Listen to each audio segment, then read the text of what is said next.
ドジャースとフォックススポーツの実況アナウンサーとして非常に評価が高いジョー・デイビス氏がニューヨークタイムズ傘下のアスレチックスのポッドキャストに出演しました。その中で毎日大谷選手を実況できる喜びと間近で見る素晴らしさを熱弁していますので、略しました。ご覧ください。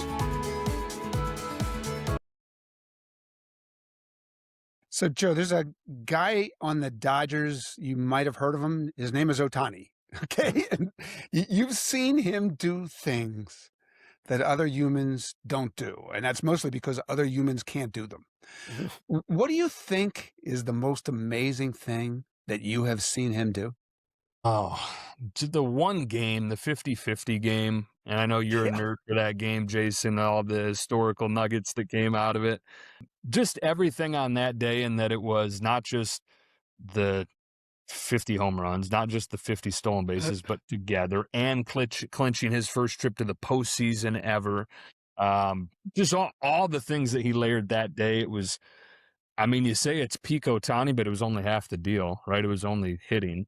I wasn't there during the NLCS last year when he had the 3 home run and 10 strikeout game against the Brewers. I was watching that on TV from Seattle while we were doing the American League Championship Series for Fox, so I didn't see that in person.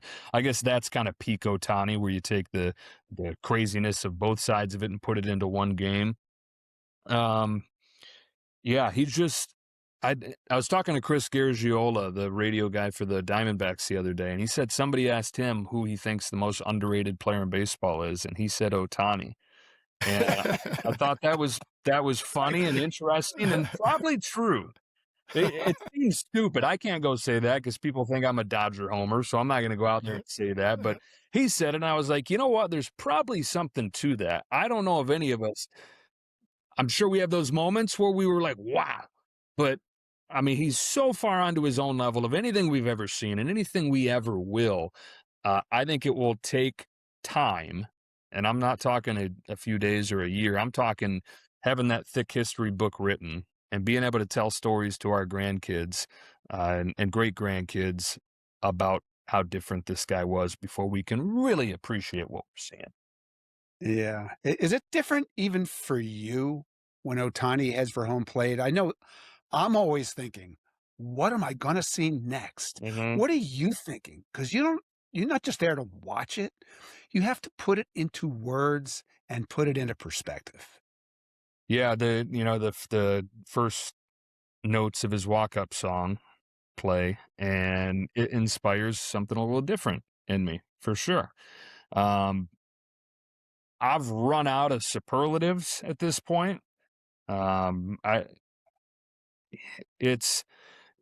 do remind myself, like what I just said, I do try to remind myself of that. I don't know if it's like a daily practice, but I try to consistently remind myself how special this is to watch what we're watching. We're watching that thick biography, that Babe Ruth, that, Ted Williams biography being written in real time. And to be able to be in that chair selfishly as the voice of the Dodgers, to be able to watch that every single day, I remind myself a lot how lucky I am. I mean, well, my adjective is Otanic because you just have to use his name, and that's it. His own thing. There's just nothing left. During the playoffs last year, I was joking because all the Hollywood stars were out there, Jason Bateman and Jerry Bruckheimer. So I was just joking about if you wrote a Hollywood script and pitched these guys, and you ended with the 50-50 game and said it's based on a true story, nobody would believe you. It's like, this is a baseball movie? I mean, that's how unbelievable it is. Like, how would you even believe this guy would get 50 home runs, steal 50 bases, and I don't know what he do, 6 for 6 or whatever. and every individual category that he performed, most Hall of Famers hadn't performed one of them.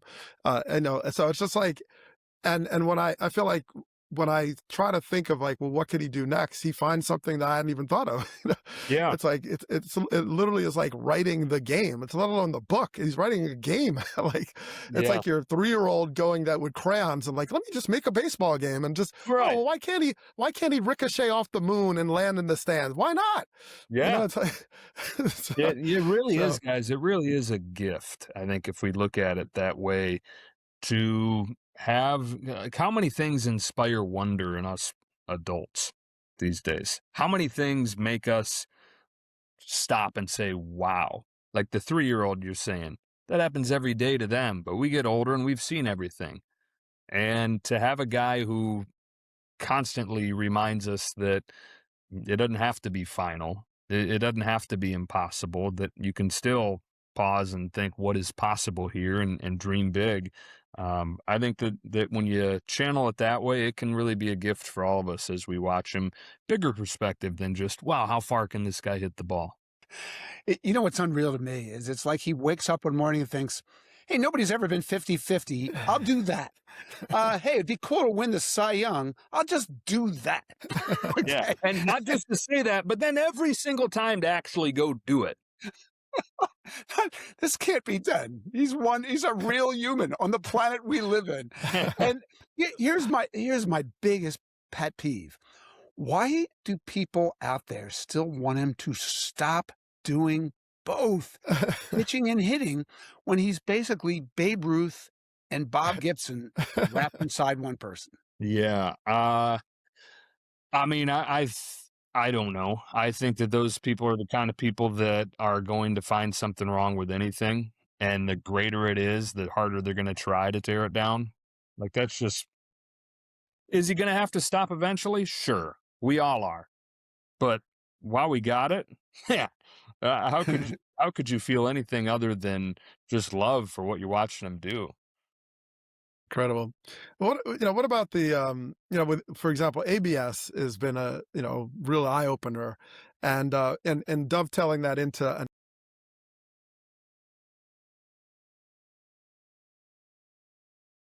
Ohtani sends one in the air, the other way, back it goes, gone! One-of-a-kind player, one-of-a-kind season. Shohei Ohtani starts the 50-50